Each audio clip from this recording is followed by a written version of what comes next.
जबलपुर के बरगी क्रूज हादसे ने पूरे देश को झकझोर दिया था, लेकिन अब जो खुलासा हुआ है वो इस हादसे को सिर्फ एक दुर्घटना नहीं बल्कि साफ साफ लापरवाही से हुई मौतों का मामला बनाता है। IBC 24 ने सबसे पहले ये बताया था कि जिस क्रूज के डूबने से 13 लोगों की जान गई उसके इंजन में पहले से खराबी थी। अब इस दावे पर दस्तावेजी मुहर लग गई है।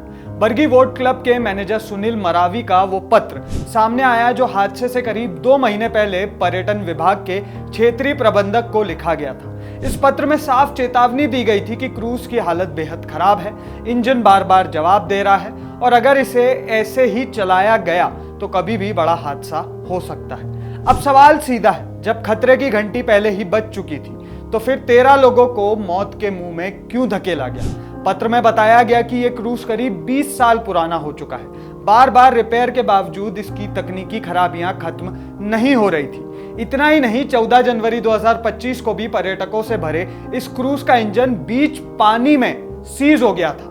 तब किसी तरह मोटर बोट की मदद से इसे किनारे लाया गया।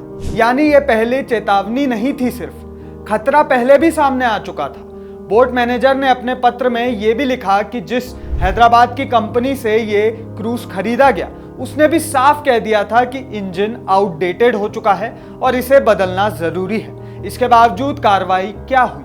कुछ नहीं। बताया गया है कि अप्रैल, अगस्त और नवंबर में भी इंजन खराबी को लेकर पत्र लिखे गए थे। खराब मौसम, तेज हवा और ऊंची लहरों में इस क्रूज को चलाना खतरनाक बताया गया, लेकिन जिम्मेदार अफसरों ने इस चेतावनियों को नजरअंदाज कर दिया और फिर वही हुआ जिसका सबको डर था।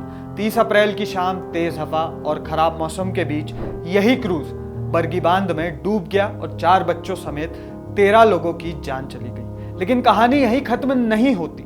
सबसे चौंकाने वाली बात यह है कि जिसने पहले ही खतरे की चेतावनी दी उसी बोट क्लब मैनेजर को सस्पेंड कर दिया गया है। क्रूज पायलट और हेल्पर को बर्खास्त कर दिया, लेकिन जिन अधिकारियों ने बार बार मिली चेतावनियों पर कोई कदम नहीं उठाया उन पर अब तक कोई ठोस कार्रवाई नहीं हुई। और इससे भी गंभीर आरोप यह है कि हादसे के बाद सबूत मिटाने की कोशिश हुई। आरोप है कि रेस्क्यू ऑपरेशन की आड़ में क्रूज के इंजन पर हथौड़े चलवाए गए, जिसका वीडियो भी सामने आया ताकि खराब इंजन के सबूत खत्म कर दिए जा सके। इतना ही नहीं, पर्यटन विभाग के अधिकारी खुद मौके पर खड़े होकर ये सब करवाते कैमरे में कैद हुए।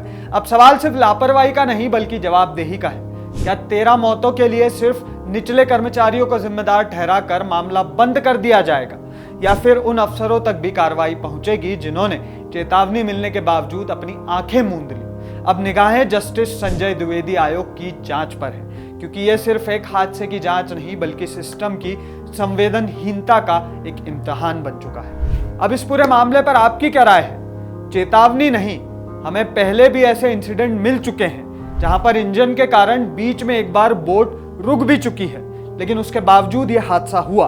किसी ने किसी तरीके की चेतावनी को लेकर कोई कार्रवाई नहीं की है। आपकी राय इस मामले पर हमारे साथ कमेंट बॉक्स में शेयर करना ना भूलें।